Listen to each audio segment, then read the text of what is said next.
નમસ્કાર મિત્રો, night angle Gujarati ચેસમાં આપનું સ્વાગત છે અને ચેસ શીખો ગુજરાતી શ્રેણીના ભાગ 3 પર આપણે આગળ વધી રહ્યા છે. પહેલા ભાગમાં આપણે સિમ્પલી એ જોયું કે ચેસનો બોર્ડ શું છે અને એને સેટઅપ કેમ કરાય, એના બધા સ્ક્વેર, ફાઇલ્સ, રેન્ક્સ વિશે જાણ્યું. અને બીજા ભાગમાં આપણે ચેસના બધા મોહરાઓ, હાથી, ઘોડો, ઊંટ, વજીર, રાજા એ બધા કેમ ચાલે છે એ જાણ્યું, એમના પોઈન્ટ્સ વિશે માહિતી મેળવી. અને હવે આ ત્રીજા ભાગમાં આપણે શીખીશું કે ગેમ કઈ રીતે પૂરી થાય અને ચેક, ચેકમેટ, એન પાસન્ટ એક પોનનો જે 5મો રૂલ જે મેં કહેલો બીજા ભાગમાં એ, અને લાસ્ટમાં આપણે સ્ટેલમેટ વિશે શીખીશું. તો આ વિડીયોમાં હું તમને એક રિયલ ગેમથી એક્ઝામ્પલ દઈને શીખવીશ અને અમુક બીજા થોડા ઇન ડિટેલ જે નિયમો છે એ તમને શીખવીશ.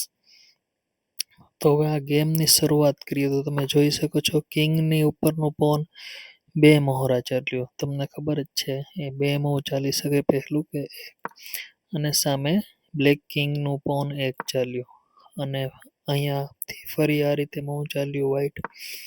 બ્લેકે સેન્ટર ઉપર અટેક કરવાની કોશિશ કરી છે. હવે તમને ખબર છે કે આ પોન મારી પણ શકે અને આગળ પણ વધી શકે, પણ વ્હાઇટ એ આગળ નીકળી ગયો, એમણે માર્યો નહીં. તો બ્લેકે ફરી સેન્ટર પર અટેક કરવાની કોશિશ કરી.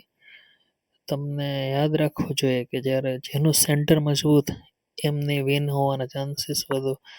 એટલે વ્હાઇટે સેન્ટર પર સપોર્ટ આપ્યો, કેપ્ચર કર્યું બ્લેકે, વ્હાઇટે કેપ્ચર કર્યું.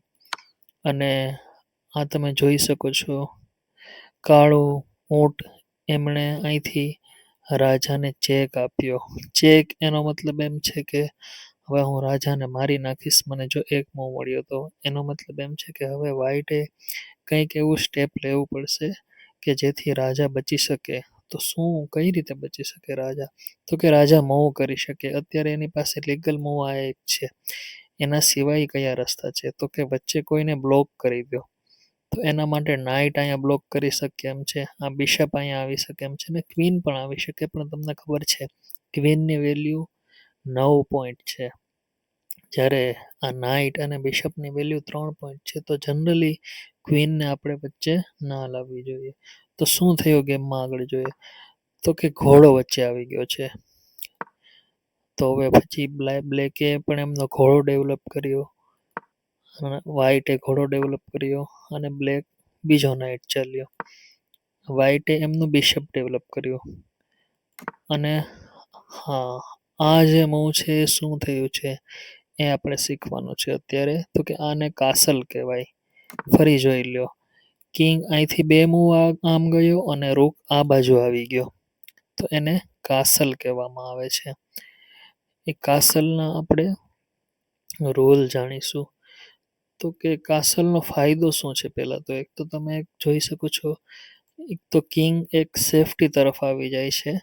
એમને જો આ ત્રણેય પોનની પાછળ એ સેફ છે અને આ રૂક છે એ અહીંયા આવી ગયો ને અહીંથી અહીંયા ગેમ આવીને અહીંયા ઓપન ફાઇલ પર અટેક કરી શકે એમ છે વ્હાઇટના કિંગને.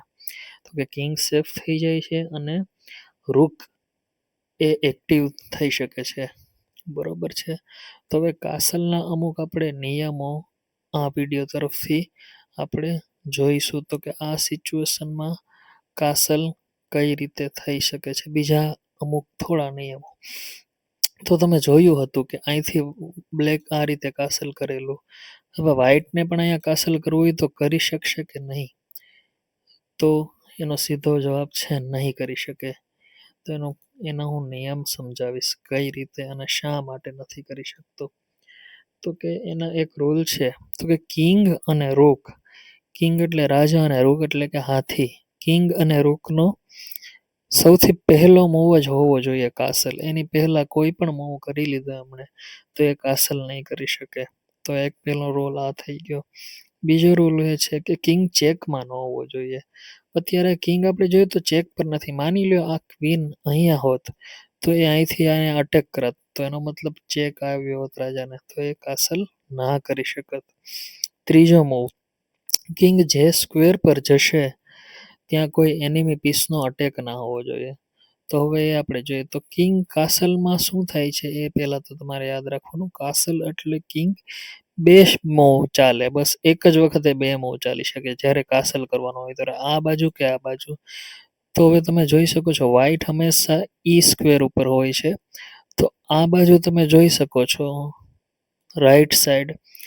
રાઈટ સાઈડ રૂક એમનાથી 3 સ્ક્વેર દૂર છે, જ્યારે લેફ્ટ સાઈડ છે રૂક એમનાથી 4 સ્ક્વેર દૂર છે. પરંતુ કિંગ બે મૂવ જ જાય. તો માની લો અહીંયા કાસલ કરવું હોય તો રૂક એફ પર આવી જાય અને કિંગ જી પર જાય. અને જો આ બાજુ કાસલ કરવું હોય લેફ્ટ સાઈડ, તો કિંગ એ સી પર આવશે અને રૂક આવશે ડી પર. તો તમે એ ખબર પડી ગઈ છે કે કિંગ માત્ર બે મૂવ જ કરી શકે છે. તો હવે આમાં તમે જોઈ શકો છો કે એક બાજુ છે એ હાથી નજીક છે જ્યારે આ રાઈટ સાઈડ કાસલ કરે છે ત્યારે, ઠીક છે. અને જ્યારે લેફ્ટ સાઈડ કાસલ કરે છે ત્યારનો હાથી દૂર છે. તો એને એ રીતે કહેવામાં આવે છે કે અહીંયા કાસલ કરીએ તો એને શોર્ટ કાસલ કહેવામાં આવે છે, એટલે કે ટૂંકો કાસલ. અને આ બાજુ કાસલ કરે જો રાજા તો એને લોંગ કાસલ કહેવામાં આવે છે, ઠીક છે. તો એક થયું શોર્ટ કાસલ અને લોંગ કાસલ. હવે માની લ્યો અહીંયા બિશપ હોત કોઈ કાળું, તો એમનો અટેક અહીંયા આવત તો પણ અહીંયા કાસલ કિંગ ના કરી શકત. અને બીજું એક નિયમ એ પણ છે કે જ્યારે કિંગ, તમને મેં કીધું બે મૂવ ચાલી શકે, તો એમનું જે ડેસ્ટિનેશન સ્ક્વેર પર પણ અટેક ના હોવો જોઈએ અને એમના મૂવિંગ સ્ક્વેર પર, એટલે કે આ ચારમાંથી કોઈ પણ સ્ક્વેર પર અટેક ના આવવો જોઈએ કિંગના મૂવ પર. હંમેશા યાદ રાખવું, રોક અહીંથી અહીંયા આવશે એનું કાંઈ મેટર નથી કરતું, પણ કિંગના મૂવ પર ના અટેક હોવો જોઈએ. એટલા માટે આ બિશપનો અટેક આ સ્ક્વેર પર છે પણ કિંગ ત્યાં નથી જવાનો, રૂક ત્યાંથી અહીંયા પસાર થશે. તો એનો મતલબ આ કિંગ અહીંયા કાસલ કરી શકે એમ છે, લોંગ કાસલ કરી શકે એમ છે. ઇન શોર્ટ, કિંગના રસ્તા પર કોઈ અટેક ન હોવો જોઈએ, કિંગના ડેસ્ટિનેશન પર અટેક ન હોવો જોઈએ, કિંગને ચેક નહીં મળ્યો હોવો જોઈએ, અને કિંગ અને રૂક એ બંને કોઈ પણ મૂવ પહેલા ચાલ્યા ના હોવો જોઈએ. એ બંનેનું પહેલું મૂવ કાસલ જ હોવું જોઈએ. તો સમજી લ્યો, હવે તમે જોઈ શકો છો આપણે કિંગ પર ક્લિક કર્યું તો એ ક્યાં મૂવ કરી શકે એમ છે, અહીંયા કરી શકે એમ છે, અહીંયા કરી શકે એમ છે, અને આ બંને જગ્યાએ કરી શકે છે. તો અહીંયા બે મૂવ કેમ છે, એનો મતલબ એમ છે કે ત્યાં એ કાસલ કરી શકે એમ છે. અહીંયા કરી શકે એમ નથી કારણ કે ક્વીનનો થ્રેટ અહીંયા પડે છે. તો આ થઈ ગયું સિમ્પલી લોંગ કાસલ, અને લોંગ કાસલ કહેવામાં આવે છે. જ્યારે આપણી જે ગેમ હતી અહીંયા એ થયું હતું શોર્ટ કાસલ. તો હવે આપણે ગેમ પર ફરી આગળ વધીશું કે ગેમમાં શું થયું કાસલ પછી. તો તમે જોઈ શકો છો આ બિશપ અહીંયા હતું, એમણે અહીંથી સીધો અટેક કર્યો અને પોનને મારી નાખ્યો. હવે તમે જોઈ શકો છો પોનના પોઈન્ટ તો એક જ હોય છે, જ્યારે બિશપના 3 પોઈન્ટ હોય છે. તો બિશપ એ સેક્રિફાઈસ કર્યું કહેવાય, કેમ કે ઓપોનન્ટ એટલે કે વિરોધી પક્ષનો તો એક જ પોઈન્ટ ગયો, પણ આપણો પોતાનો 3 પોઈન્ટ ચાલ્યા જશે અને આ રાજા અહીંયા એને મારી નાખશે. તો એવું જ થયું છે ગેમમાં. તો સેક્રિફાઈસ કર્યું, શહીદી વહોરી લીધી આપણા ઊંટડાએ, કેમ કે એમને સામેવાળાના રાજાને આપણી ઝાડમાં ફસાવો છે. તો પછી શું થાય છે, પછી આપણા નાઇટે કૂદકો મારીને ચેક આપ્યો રાજાને કે હું હવે તને મારી શકું એમ છું. એટલે ફરી હવે બ્લેકના રાજાને બચાવવું પડશે ખુદને. તો એ આગળ આવે છે, એ પાછળ જાય તો શું થાય, તમે એમ કહી શકો અહીંયા આવી જાય એમ છે, બરોબર, પણ નહીં. તો અહીંયા ક્વીન આવી જશે અને ક્વીન અહીંયા ચેકમેટ થાય છે, એનો કોઈ બચાવવાનો કોઈ ઉપાય જ નથી. એટલા માટે રાજા આગળ આવે છે. તો પછી શું થાય છે, આપણે અહીંથી પોનથી અટેક કર્યો, બ્લેકે અહીંયા માર્યો, બ્લેકે પણ સેક્રિફાઈસ કર્યું કે ક્વીન આડી અવળી થાય અને હું બચી જાઉં, રાજા પણ નહીં. વ્હાઈટનો લક્ષ્ય ક્લિયર છે કે હવે રાજાને ચેકમેટ જ કરવો છે, એટલે ક્વીન મેદાનમાં આવી ગઈ છે. તમે જોયું બ્લેકનું પોન બે મૂવ ચાલ્યું, તમને ખબર છે પહેલું મૂવ બે મૂવ હોઈ શકે, અને આ પોન અત્યારે આ ક્વીન પર થ્રેટ કરે છે કે હું તને મારી નાખીશ. તો એનો જવાબ શું આપશે વ્હાઈટ? તો કે વ્હાઈટે પોન પુશ કર્યો. આ પોન પુશ કર્યો અને આ તમને ખબર છે ક્રોસમાં મારે એટલે કે રાજાને ચેક મળ્યો. હવે ફરી રાજાને બચવું પડશે તો રાજા શું કરશે? રાજા આ બાજુ મૂવ કરી ગયો. ઠીક છે, હવે આ ક્વીન પર ફરી થ્રેટ છે. તો શું ચાલ્યું વ્હાઈટ? તો આપણે જોઈએ તો વ્હાઈટ ચાલ્યો નાઇટ અહીંયા અને તમે જોયો અવાજ આવ્યો ચેક. પણ કઈ રીતે ચેક? નાઇટ તો અહીંયા જાય ને અહીંયા પણ નહીં. એ નાઇટ અહીંથી હલ્યો એ સાથે જ અહીંયા આ થ્રેટ બની ગયો છે આ બિશપનો. અને બિશપ કહે છે કે હું તમને મારી શકું એમ છું. તો હવે રાજા ક્યાં જઈ શકે એમ છે? રાજા અહીંયા જઈ શકે એમ છે, પરંતુ આ ગેમમાં એવું થયું કે આ પોન વચ્ચે આવી ગયો. એમને એમ થયું કે હું બચાવી લઈશ રાજાને. પરંતુ હવે જે નિયમ આવે છે એ એન પાસન્ટ નિયમ આવે છે. એન પાસન્ટ નિયમ શું છે એ આપણે જોઈએ.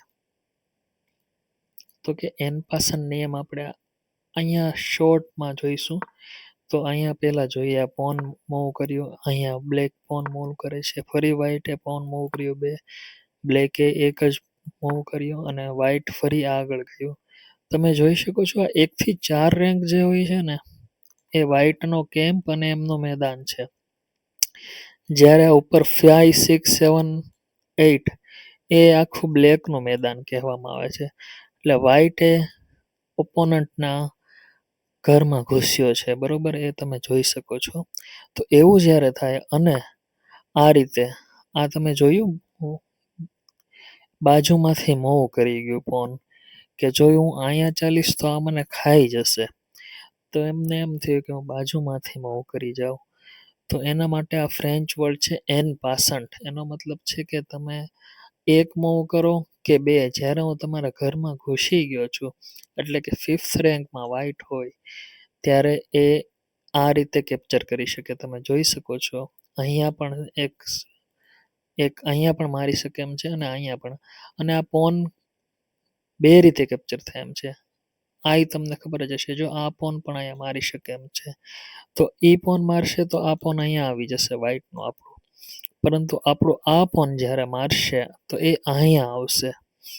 એનો મતલબ જ્યારે તમે એન પાસન્ટનો નિયમ આવ્યો, એન પાસન્ટ જે ફ્રેન્ચ વર્ડ છે એનો મતલબ એવો છે કે બાજુમાંથી પસાર થવું. તો આ બ્લેક પોન કહે છે કે હું તારી બાજુમાંથી પસાર થઈ જઈશ અને મારે બચી જવું છે, પરંતુ નહીં. ચેસનો નિયમ એમ કહે છે કે જ્યારે અમે તમારા ક્ષેત્રમાં ઘૂસી ગયા છે ત્યારે તમે બાજુમાંથી નહીં જઈ શકો, તો હું તમને મારી શકું એમ છું. એટલે આ કદાચ એક મૂવ ચાલ્યો હોત તો મારી જ શકતો હતો, પણ બે મૂવ ચાલે તો પણ મારી શકે. તો અહીંયા આ રીતે મારી શકે એમ છે પોનને.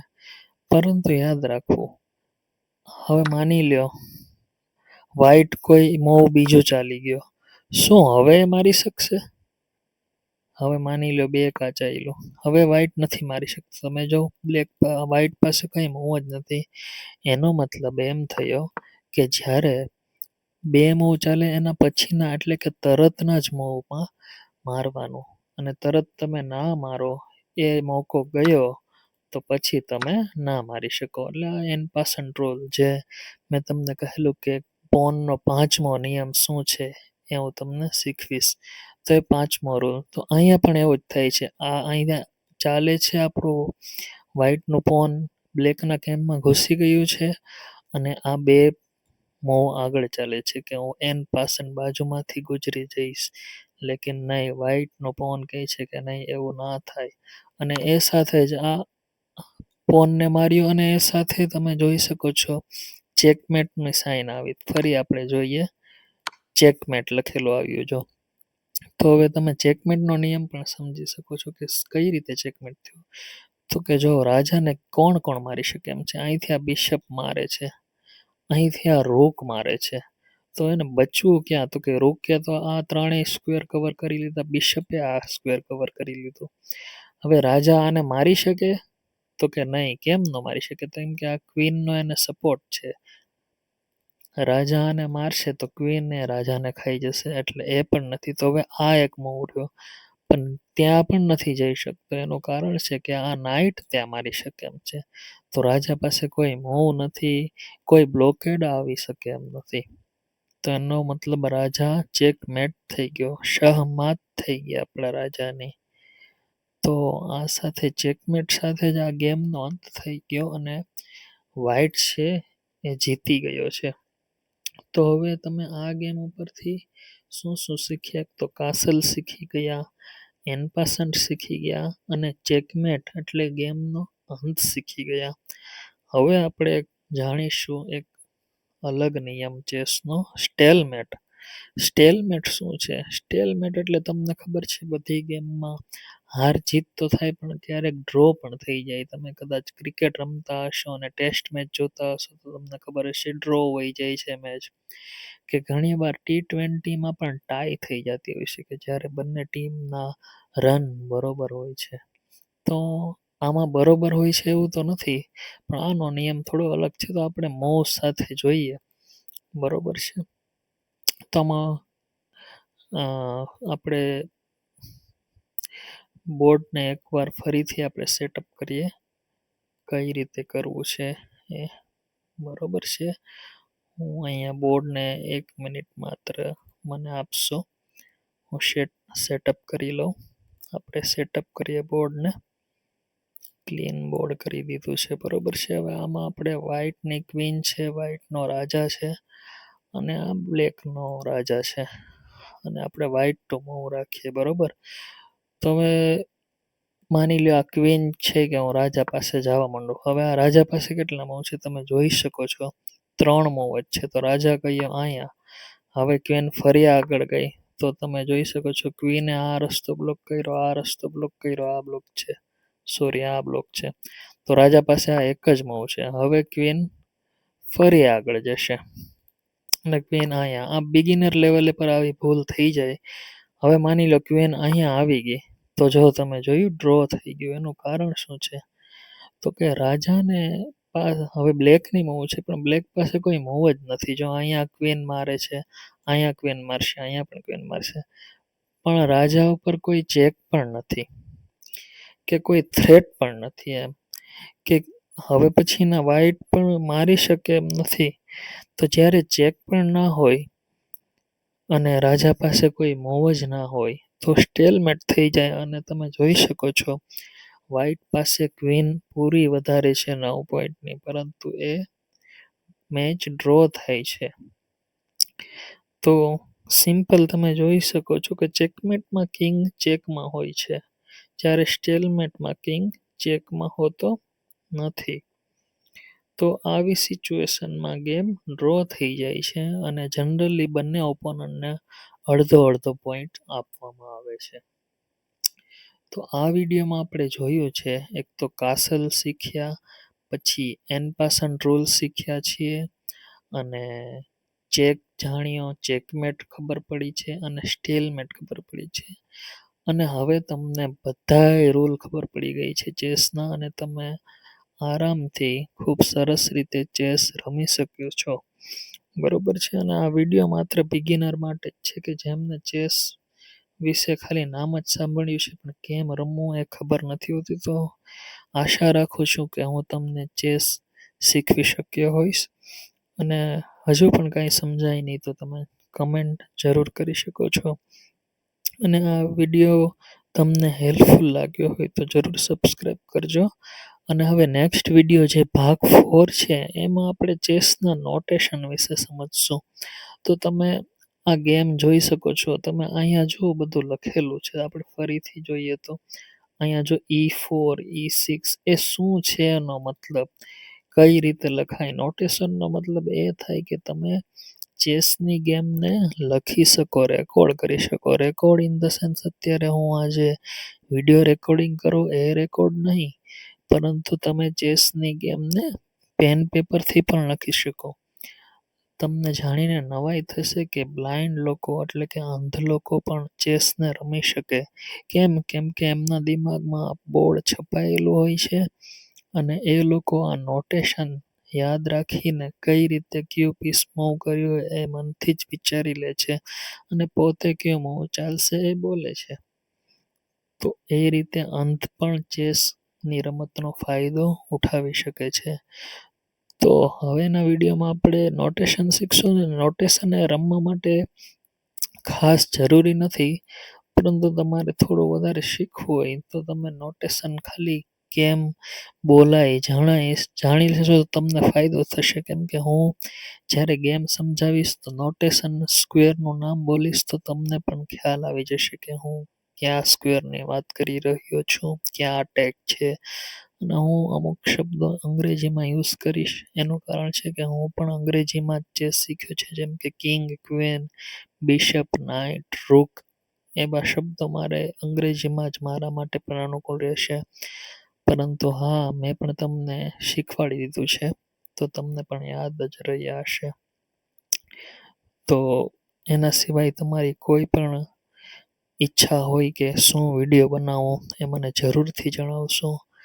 અને ભારતમાંથી જ 2024માં જ આઈ થિંક એક નવો વર્લ્ડ ચેમ્પિયન બનેલો ચેસનો, જે 18 વર્ષનો યુવક હતો. એનું નામ શું હતું એ તમને ખબર હોય તો કમેન્ટમાં જરૂર જણાવજો. અને હવે આપણે જલ્દીથી જ ભાગ 4માં મળીએ. તમે આ વિડીયો જોયો એના બદલ ખૂબ ખૂબ આભાર. ધન્યવાદ.